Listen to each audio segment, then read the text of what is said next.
जय श्री हरि। याद रखो, विषयासक्ति या विषय वासना का अभाव स्थान वेश या नाम बदलने से अथवा बाहर से जीवन की चर्या बदलने से ही नहीं होता।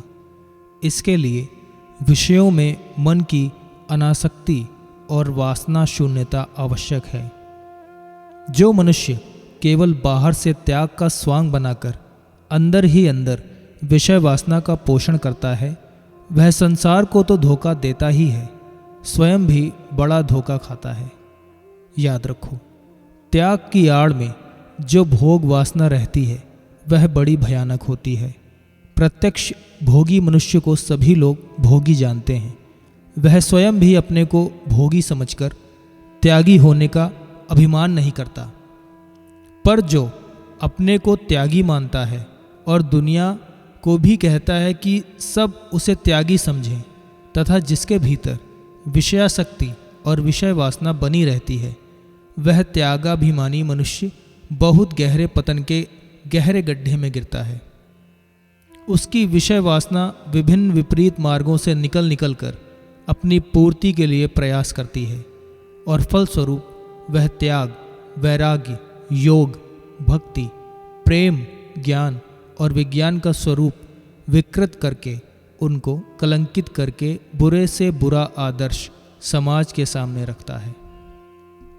याद रखो, तुम यदि अपने को सचमुच त्यागी समझते हो और त्याग की ही महिमा गाते हो, पर साथ ही दूसरों के भोग पदार्थों को, उनकी आराम देने वाली मोटर कारों को, उनके सुंदर भवनों तथा महलों को, उनके मान सम्मान को, उनके कीर्ति यश को, उनकी पूजा प्रतिष्ठा को, उनके सेवक शिष्यों को और उनके ऐश्वर्य वैभव को देखकर ईर्ष्या करते हो, तुम्हारा मन ललचा उठता है। तुम उनको सौभाग्यशाली समझते हो और वैसा सौभाग्य प्राप्त करने के लिए तुम्हारे मन में वासना जाग उठती है, तो निश्चय समझो कि तुम उन भोगियों से भी बुरे हो।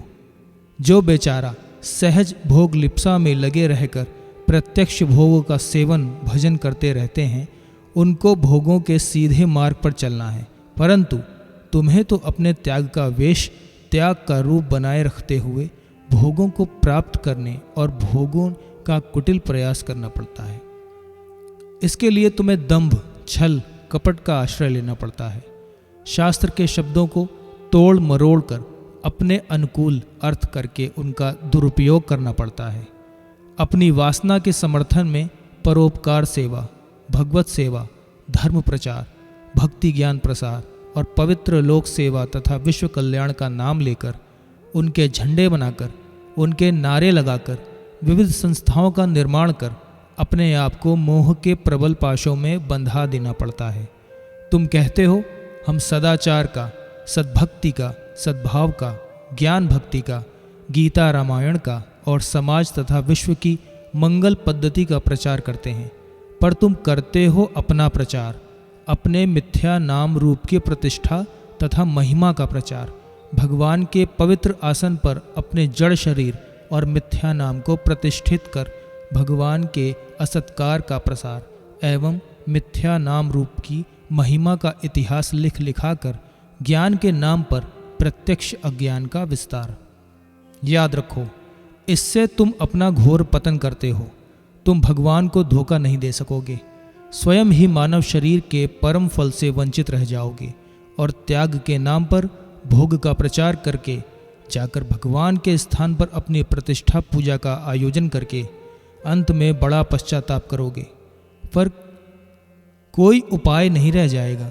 इससे इस प्रकार की चेष्टा से अपने को तुरंत हटा लो और चुपचाप भजन करने में, भगवान के स्वरूप, गुण और तत्व के तथा उनकी पवित्र लीला एवं मधुर नामों के स्मरण, चिंतन और कीर्तन में जीवन को लगा दो।